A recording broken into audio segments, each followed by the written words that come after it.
Okay, you guys need to clear off. Go. There we go. Alrighty. You know what? Let's And all just, like watch some TV or something.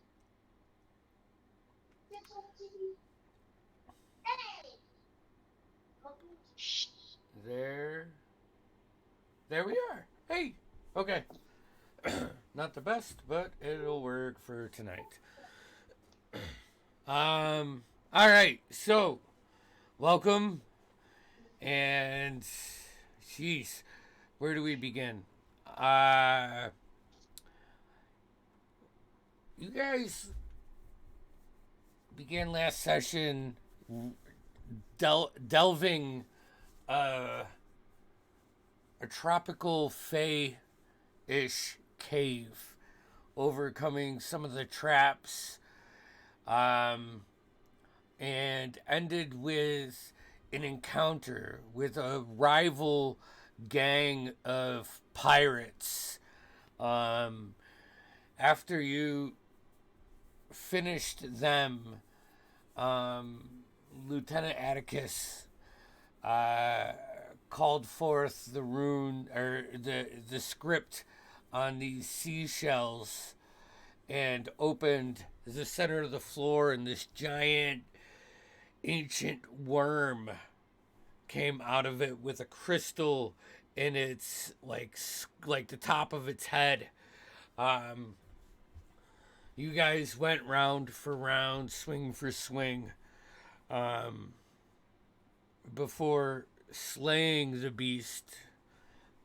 And Atticus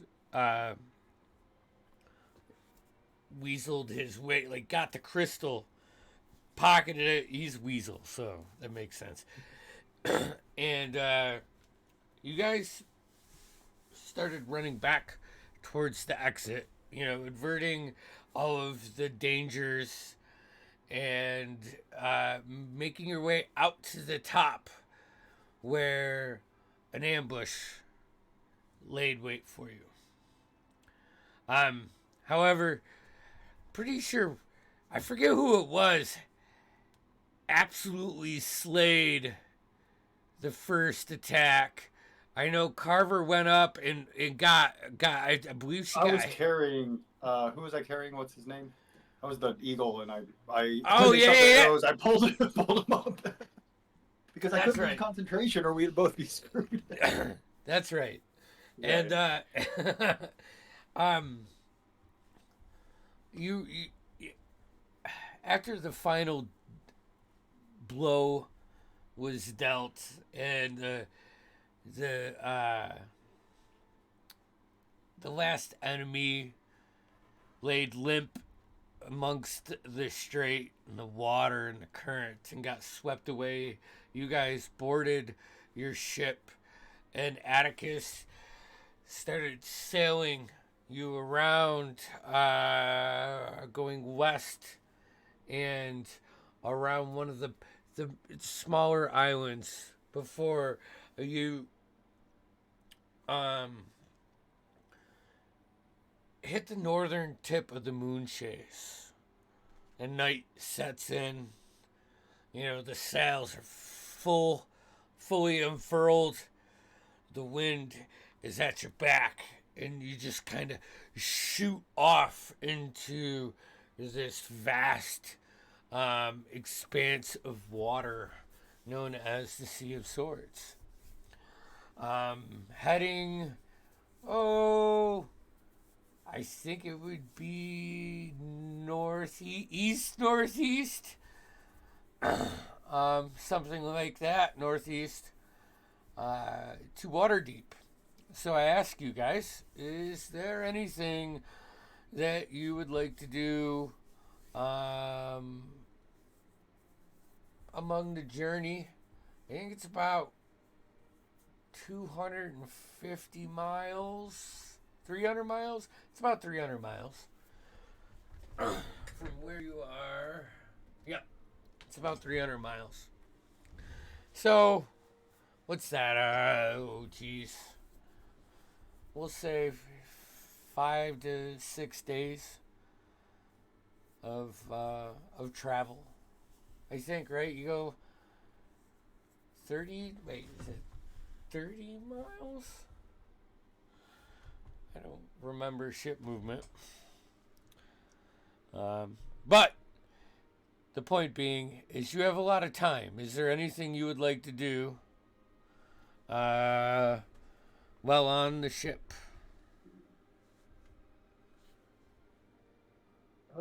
I would just get to know everybody casually. I wouldn't make a big deal about it, but I would like to see if anybody seems, I'm always wary of my surroundings and who I'm around, so that would be what I would be doing. Daruk? Carver? Carver would be frantically cleaning up all of the coins that they spilled all over the crow's nest. Yes. And then after that would be definitely biding her time, waiting for the last night. Okay. Because the last night that they're going to be on the ship, whenever that ends up being, would be the night that she attempts to steal back Cole's ring. Gotcha. All right. Carver, how about this new companion? I mean, you have a few. The Tabaxi that is following you around at your feet. Probably to the point that it's annoying. I think it would serve Fuzzy Boots. um, but you're looking around. Actually, I would like to bring Taruk in this. And I'd probably say it's probably like a moment that Carver, Taruk, and Verwin or Crass have as you're like sitting, waiting for time to pass, anticipating your second arrival into Waterdeep, and you look back over the crew, and you can see Atticus at the helm, um, shouting orders to his crew. Obviously, the Tabaxis invading your private space as much as he can, and you see Victor, uh, you know, just probably sitting on the deck, messing with his equipment or cards, maybe giving a reading to one of the members, and you have just this moment of reflection. Also, where's Kaladin's body? And is Crass specifically uh, in supervision?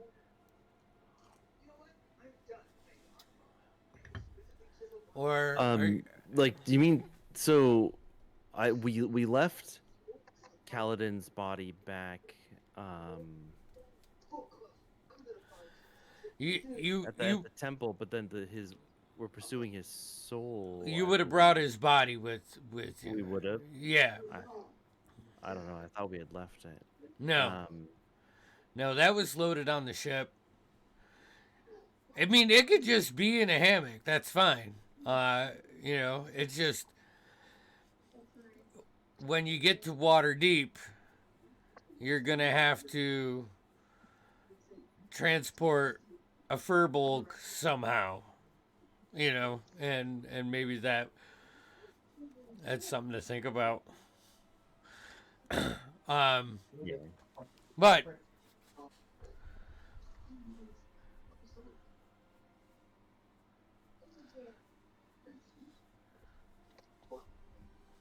nothing. All right. Awkward silence. So, I mean, so there would be some reflection on coming back and how far we've come, how the party has changed. It's so weird coming back without the majority of the people that we were with, and really not knowing anything about Victor other than what he says and what he does. And that's sort of how Taruk really judges people anyways, because everyone's new. But I don't know. I think that it's a different time, at least for Taruk, because everything's so different. But yeah, All there right. would be some chatter about that over a cup of tea or something.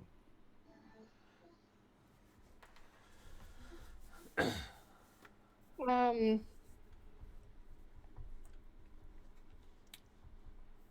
yeah, I don't know that I feel really one way or the other. Victor, you seem like all right, but I'm still prepared to, like, slit your throat in your sleep if you turn out to be a problem. I hope you don't take offense to that. Of course not. Of course not. Good. Good man. Sir Fuzzy Boots? No. Sir Fuzzy Boots? No. No. No.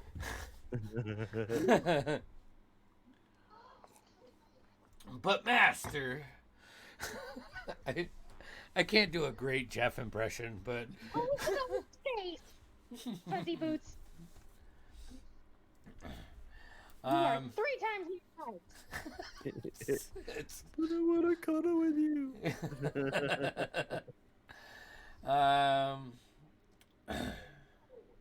All right. It's the night before. You've been on the sea 6 days. Smooth sailing. Weather has been, what's the word I'm looking for? Accommodating. And you see Lieutenant Atticus hand off the helm to his second inmate, the female half elf. She takes the. This is probably midday when he goes in for his rest. Actually, you said, we'll be arriving at night. So you want to do it the day before, or when he goes to for his rest? Yeah, when he goes for his rest the day before we dock. So I imagine that, like, he sleeps at night? No. He does like Atticus is not a morning person. So he usually takes like second and third shift and then hands off the wheel for the early morning. And it's like an abbreviated, like, he probably only sleeps for like 6 or 7 hours, and it's from like, we'll say like 4 in the morning to just before lunch. Okay. So yeah, I would spend my time tracking his routine so that I know when he takes his shifts, so that when he goes to bed for the early morning, I would follow him. Okay. Perception. This is a lot of thing. You're watching his schedule, so I feel like that would be, yeah.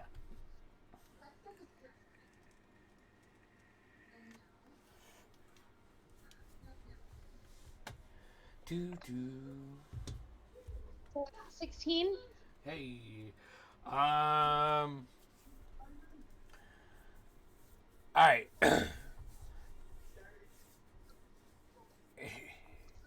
He almost catches you a few times. Like in one of the time, he gives you a look. I wave. Yeah. And he heads in. You don't think anything of it other than, he...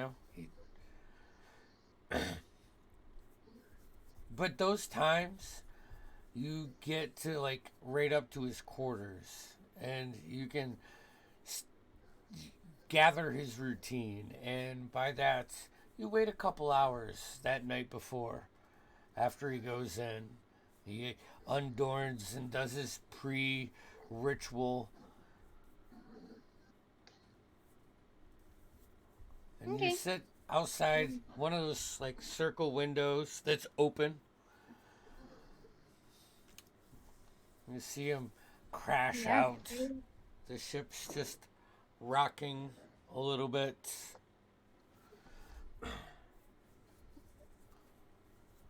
Okay. Well, yeah, I will stealth my way into the room, Okay. and I will, check his desk and everything first. See if maybe he has taken the ring off. All right. Give an investigation roll. Do you want stealth as well? Yep. I mean, So that's 26 for stealth. rogue And things. a 16 for investigation. How much? 16. 16. Okay. You go through like his end table, his desk. There's with 16. You find 2 sacks of coins for about 15 gold pieces each. You find some ledgers that you can tell are definitely forged, like to make it look like this was on a legitimate voyage. Um, and they're well done, but you've seen things, and you know Atticus enough to know that. You don't find the ring you're looking for. There are a couple rings scattered amongst the desk and in the drawers and on the end table. I mean, he's kind of flamboyant with his jewelry, but you don't see the ring. However, Okay. Well, you turn over to him and he kind of shifts with the rocking of the boat and rolls over, and as he does that, his one hand pulls on like the wool blanket, and you can see the gold shiny ring with that ruby um, gem in, just encased in it. As he pulls over, it is on his left hand. okay. I will go over and as gently as possible uh try to remove the ring without waking him. Okay. Go ahead, roll sleight of hand.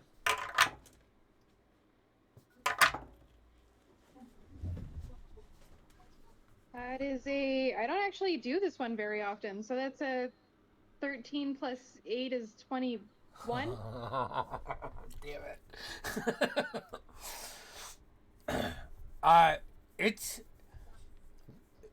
for your size, the size of the ring, and Atticus and the rocking of the boat. It's a grueling process. Like every time you start to like move it off, and this ring's probably the size of your fucking head, right? um, like the boat shifts in a way where Atticus moves his body, and you just have to kind of flip flop, flip flop. But after, whew, give me a Constitution check. Okay.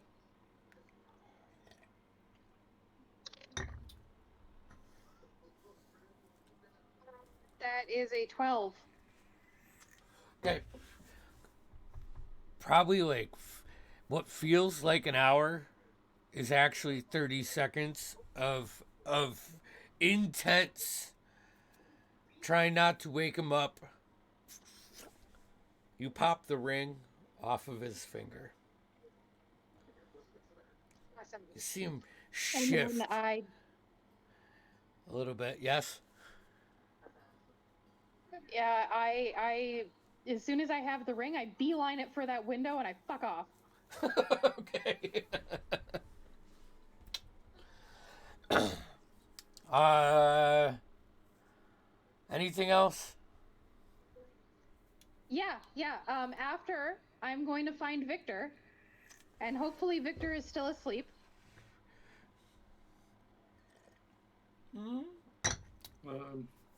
What time is it? Ooh, probably 4:30 in the morning. 5 o'clock, Yeah, I would maybe. imagine he's still sleeping. Yeah, yeah, he probably stays up late, so he could be Okay. asleep and sleep in late a little bit. Okay. So I will find wherever Victor has taken up his residence, Okay. One of the lower bunks. and I will find Victor's haversack or bag of holding or what he has on him, Easy enough for you. and I'm going to pop the ring inside of it. Okay. As I know that the captain has been watching me watching him. And Victor's the only one of us who didn't know about this. So he has at least plausible deniability. Oh boy. All right. And then I'll go take my rest up in the crow's nest. Okay. But I will stealth my way up there. And to Victor's room, for that matter, because Yeah. I don't want to be seen. Okay. Give me 2. That's 26 for the first one. And a natural 20 for a 32 on the second. There you go. There it is. So, I mean, quiet as can be for Victor's thing, but you feel very confident as you make your way to the crow's nest that no one knows. You weren't spotted. You are it's probably like one of those yeah kind of moments, like you get it all done and unspotted, fall asleep, you wake up to the sun beating down on you. Taruk, Victor wake up, go to the top of the deck, off in the far distance, and this is a cloudless day.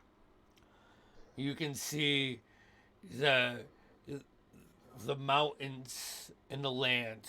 You're still way off, but you start to see just the visage of the mainland. I'm going to go and go ahead. Even though the sun hits her, she's gonna doze in the crow's nest. Okay.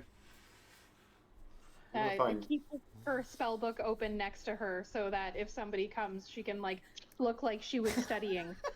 Okay. Yeah. Yes, Victor.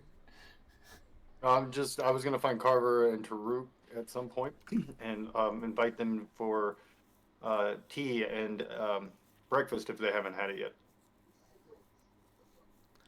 You can find Taruk.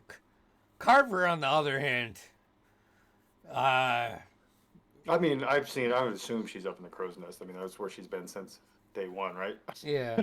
Yeah. I'll go up there. Climb up and look for her. Carver. Yeah, Carver, Oh, you jump up, your book flurries like in like 2 pages, and Victor's peeking over the edge. Apologize for waking you. Long night? Oh no, I must have fell asleep studying. Sorry. Of course. I would like to invite you for a morning meal and perhaps some tea. If I you're could do interested. tea. Sure. Excellent. Yeah, I will tea. meet you. This is a pirate ship, right? Yeah. Yeah. Yeah, they probably have rum, right? Oh yeah. Oh yeah. If you Cool. prefer something stronger, I have a wine from my homeland that perhaps you'd be interested in. Or, of course, rum, whatever you wish. I'm sorry? Okay. Excellent. Uh, Farouk. We'll find him. Yeah. Would you join me for a meal and a drink? This is another moment that I want drawn as like Victor is climbing up the mast of the crow's nest, and he looks in and Carver like flies out and he's climbing back down, and he says Taruk, and Taruk just flies around, and you got these companions now that are just making everything look easy as you like climb back down. You fly to the deck. Sorry. The Taruk will come down and land on a railing. And I'm sorry. Did you say you food and drink?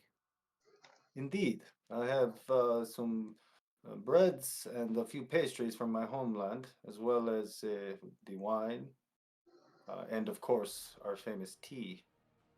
It is a custom. We have shed blood together. We have spoken as friends, even if you do not yet count me among yours. It would be a great honor to me if you would join me, speak You know, with me. we'll see how today goes, and if by the end of today you're still with us, I'll consider you a friend. How's that? That is a great honor. Awesome. Yeah, I'm imagining she's like flying around saying that, like, like maybe if you last looking. Yeah. what you'd notice about Victor too is Like flutter, hover, kind of, because how my tall flight is she actually? doesn't actually require the use of my wings. Is she like She's a like foot? Are we talking like like a a foot foot. tall? Oh, okay. Yeah. Oh, okay. That changes things in my head a little bit. I was thinking, okay, yeah, excellent. Right? Come, little bird. Aren't you like a foot Carver? Like a big pixie. Like, You are like a hummingbird, tall. graceful in the I'm sky. a small creature, so I think as rules as written, I am actually 2 feet tall. But yeah, I'm a foot tall. Yeah. Excellent. Well, I go and prepare then. I go either if there's enough room in where I'm staying, or I ask There's to be let. a There's a makeshift. galley. Yeah, there's a galley. Yes, but I prefer privacy with my new Oh. friends if possible. Yeah. I don't really think there's much privacy going on as it is. So I mean, probably like the storage area. I go to Is- the galley. How many people are eating in the galley? They're all on deck. Perfect then. Yeah. Yeah, you're Yeah. right. We can eat here. I was just gonna pay off anybody. They're all a couple silver pieces to everybody. Yeah, well, I mean, the ship was kind of ghost crewed in the beginning, which is why he wanted your help. So you know, Excellent. Yeah, I get prepared, get out some of the bread and butter, and jams, and a few of the pastries, and the vine wine, as they call it, the red vine wine. Um, some of the tea, of course, are famous from my homeland. Yeah. If they join me, I pour them whatever they wine or tea. You can see Victor is very uh, meticulous about the way it's set up. The way he makes his tea. It is more of it's very it's like what's the word I'm looking for? Like a routine, not a routine, but like he definitely takes pride in the way he's making his tea and everything. Everything's set up. He offers everything to you first. Pours the way he pours his wine is he twists the bottle right at the end, not let a drop spill. Takes his time with everything. Slides it. Please enjoy. It's, as I said, it is a custom where I'm from. Okay. And I'll Cool. start to eat as well and drink some of the tea. But halfway through, I do, perhaps we had some small talk or whatever, but there is another custom. Something that I've done very rarely. You see, again, I do not make allies easily. Some people are put off by me. Can't imagine why. Where I come from, when new people meet and when friendships, he stares long and made a wry smile at Carver when he says that. When friendships begin, there's a way that we show a trust. Where I come from, secrets are currency. They are valuable. So I offer you something now. I will tell you something that no one else knows about me. My name is not Victor, and I am not from anywhere you have been. There are there are individuals who would love to know to bring me back. But as I said, my name is not Victor. I am not from these lands, and some would be very valuable. Some would send me back, pick me back. Again, I've told nobody, but my custom, tell a secret, is to give one's trust. Hmm. He Interesting. pulls his wine up, or his tea up and takes a drink. So oddly enough, I'm not from around here either. So I don't know if I've told the story before, but I came from the plane of air. So it's a place where the winds are constantly blowing. All the people who live there look like me, sort of.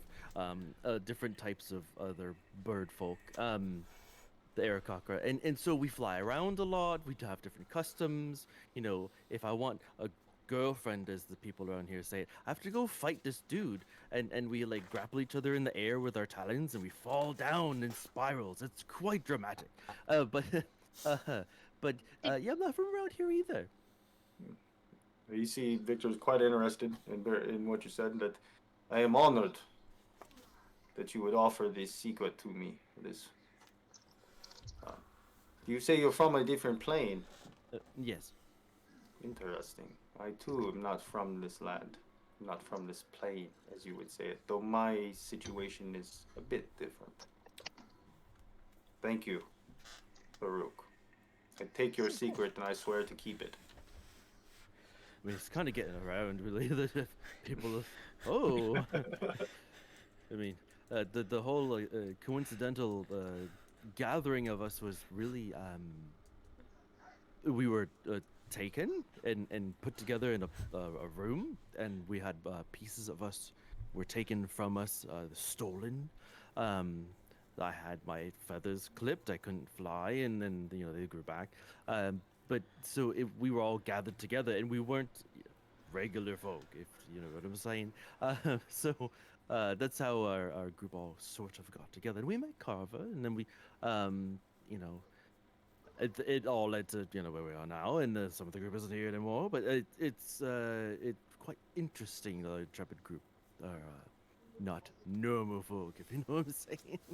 I've clearly found the right place. I'm technically a lot of folks. So there's that. I have no idea what that means. We all have secret sides. We all have another, as they were, but maybe not others. At this point, Sir. I'll tell you a secret that I have for you when we dock. At this point, Sir Fuzzy Boots drinks a little bit of wine and gets off of the bench and just lays down, or goes to lay down at the spot where Carver's hovering over, and he makes a couple circles, and then he just plops on the floor. Just Jeff flavor, sorry.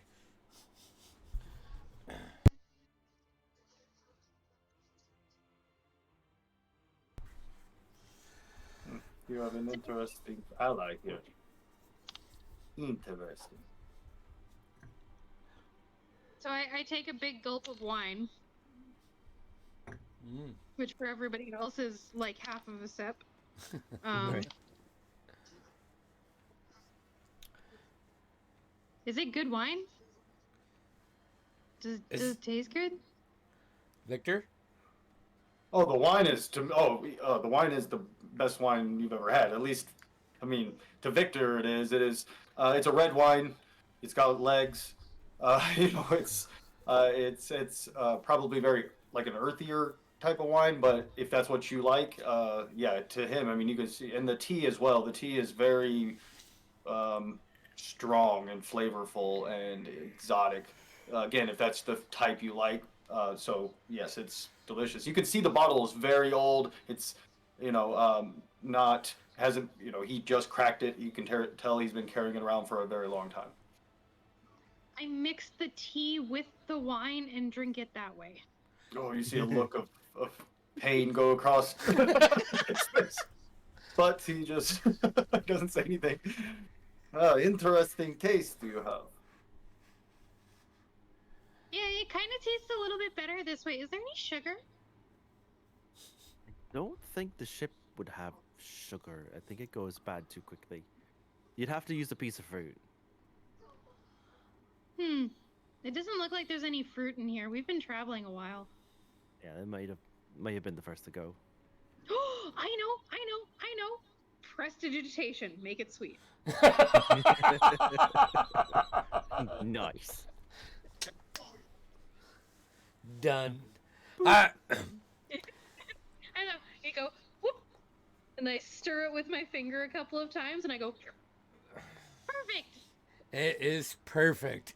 After that, the door opens to the galley, and you see the white and black spotted tabaxi, known as Lieutenant Atticus, just looks over you guys for a second, says, we are halfway there.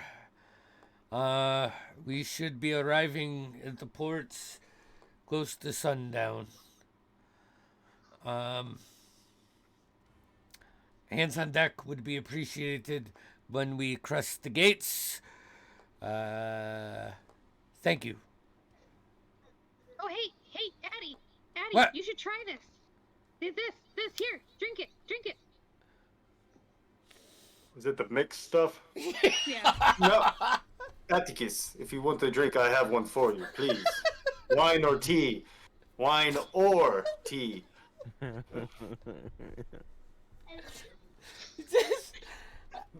You know that peer a cat can give you, that like when they look through your soul, that kind of glare goes towards Carver. Like, he's pegged her a couple times, looking at her. Now he's trying to give him a funny drink. Not this bad. He just peers at you. Look. It's good.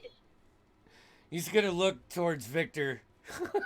He grabs the wine, pours a glass, slides it over to him. Knows Atticus somewhat. Whale sport. Swirls it around, smells it, drinks it. Oh. A man who can appreciate a good drink. It is good. I enjoy it. I'm sure I enjoy this a lot more than I would enjoy that. Well, jeez. All right, so... Look, it's a hot toddy, but with wine. It's perfect. It's weird. And quite frankly, you're a bit weird. And as much as I appreciate your help, maybe the weirdness... It's just weird lately. Everything's weird. What's everybody's off? I have a passive- 16 passive perception. Okay, Passive perception. 16. Taruk, what's your passive? Perception is 18. Carver? I'm So pretty sure. both of you peg him, and he's like you know how you roll your wedding, like a ring? He's doing that, but there's no ring there. And his whole demeanor is like, I mean, Atticus is an initiative guy, but he is still like cool. You've had good interactions with him. He's not always like a on edge captain, but you see his eyes like darting around more and him being just a little bit more fidgety. I subtle cast detect thoughts on him. You see, Victor just goes.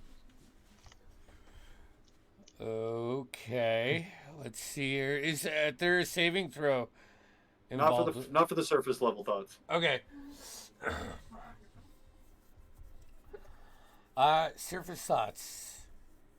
Carver's is tricky, but I don't think she has the gall to pull one over my head. Taruk is innocent. He likes you. I guess that'd be Yeah, kind we've of known each other. yeah, and you know you did the tarot, the reading, and recently like he just it's not like completely lost track. It's just like one of those things where you like found a really cool toy and then you misplaced it and you're a little I will distracted. shift my thoughts to Carver for surface level thoughts. Do do do do do do do do do do do. Probe deeper. My tea, pistol Victor, it's okay. What's the save? DC 17 Wisdom. Okay. Oh gosh. Taruk, in this moment, you like seem like you're the only one living in the moment as you're like eating the pastries and having some tea. You know, everybody else is having this. A little lightning between eyes moment. He's just like, This is bergamot. Crast is like, "Where's the syrup? Where's the syrup? I need some syrup." You know, and he's just shoving pastries in his face and being all barbaric. What was this? What was your save, Carver? Well, so I can. If it fails, you gain insight into the emotional state and something that looms large in its mind, such as worries, over, loves, hates. Carver Any doesn't. questions or discussions that are going on will shape her. So like, oh, I guess it says directed at the target. Never mind. I thought it said. So technically, I guess he wasn't directly saying anything about it. So to her. I also have a low enough passive perception that I did not see that he was twirling the spot and looking nervous. I am fully invested in this tea and pissing off everybody in the room because that's my jam. Right, but I do gain insight past any like of what would be looming in your mind, like subconsciously, not just your surface thoughts. Yeah, subconsciously, worry for Kaladin. Because she'll never admit that she fucking cares, but she cares.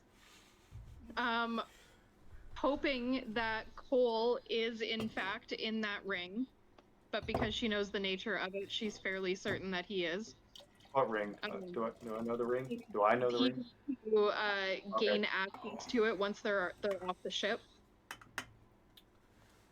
I guess you would see that she did in fact like subconscious thoughts. She's not consciously thinking about it.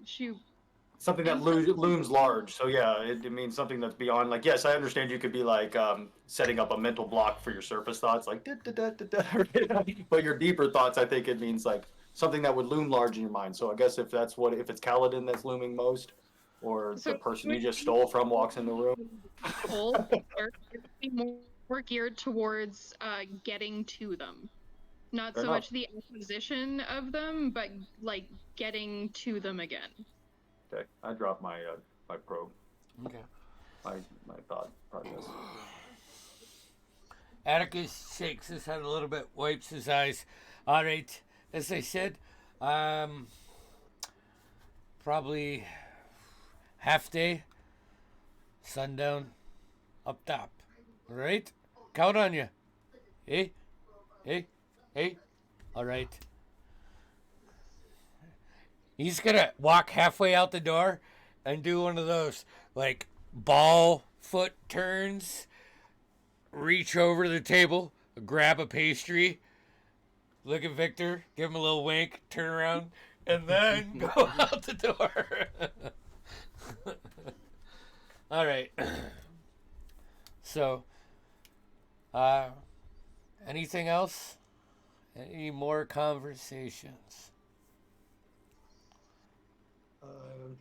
No, I finished my drinks and